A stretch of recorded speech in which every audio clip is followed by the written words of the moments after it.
Kalau yang keringat, dia yang dapat duit. Sorry aja.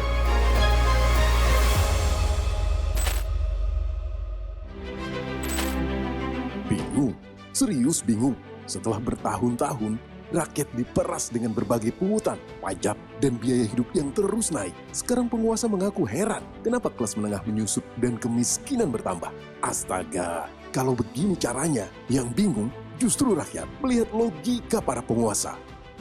Jangan pura-pura nggak tahu deh. Ketika daya beli rakyat terus digogoti, ketika harga kebutuhan pokok terus naik, ketika pajak makin luas menjangkau hampir semua aktivitas ekonomi, hasilnya sudah jelas.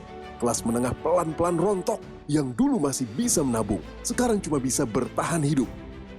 Rakyat sekarang rasanya bukan punya negara, tetapi punya penagih. Dari bangun tidur sampai mau tidur lagi, dompetnya terus dikuras. Beli makan, kena pajak. Gaji, dipotong pajak. Beli barang, kena pajak. Mau menyiapkan hari tua aja, masih dibayangin pajak. Buset. Mau napas aja, rasanya sebentar lagi ikut ditarik pajak. BU banget, bos. Yang paling membuat darah mendidih adalah ketidakadilannya. Rakyat kerja mati-matian, tetapi pajaknya dipotong langsung dari hasil keringat sendiri.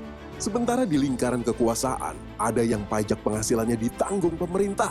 Coba pikir pakai akal sehat. Uang rakyat dipakai untuk membayar pajak pejabat. Lalu, rakyat disuruh tersenyum dan tepuk tangan. Enak betul jadi pejabat kalau begini.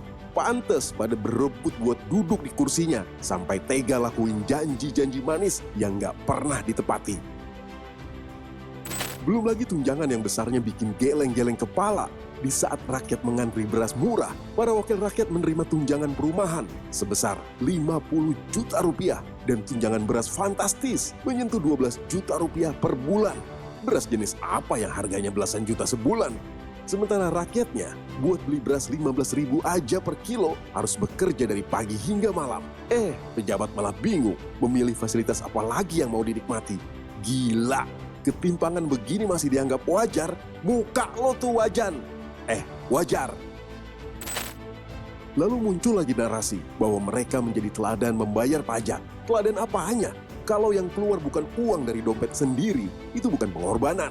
Jangan jual pencitraan kepada rakyat yang setiap hari harus memilih antara membayar tagihan atau membeli kebutuhan rumah tangga. Basi, memuakan. Kelas menengah adalah tulang punggung ekonomi.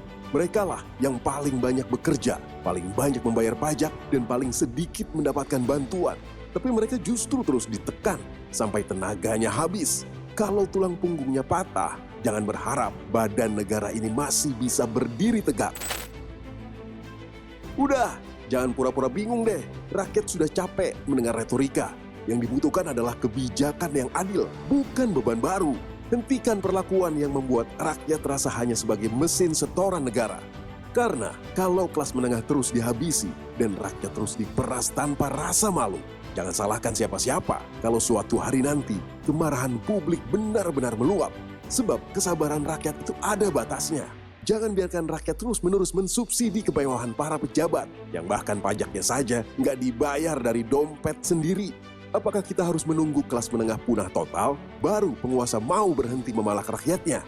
Kita tunggu saja kapan bom waktu sosial ini meledak.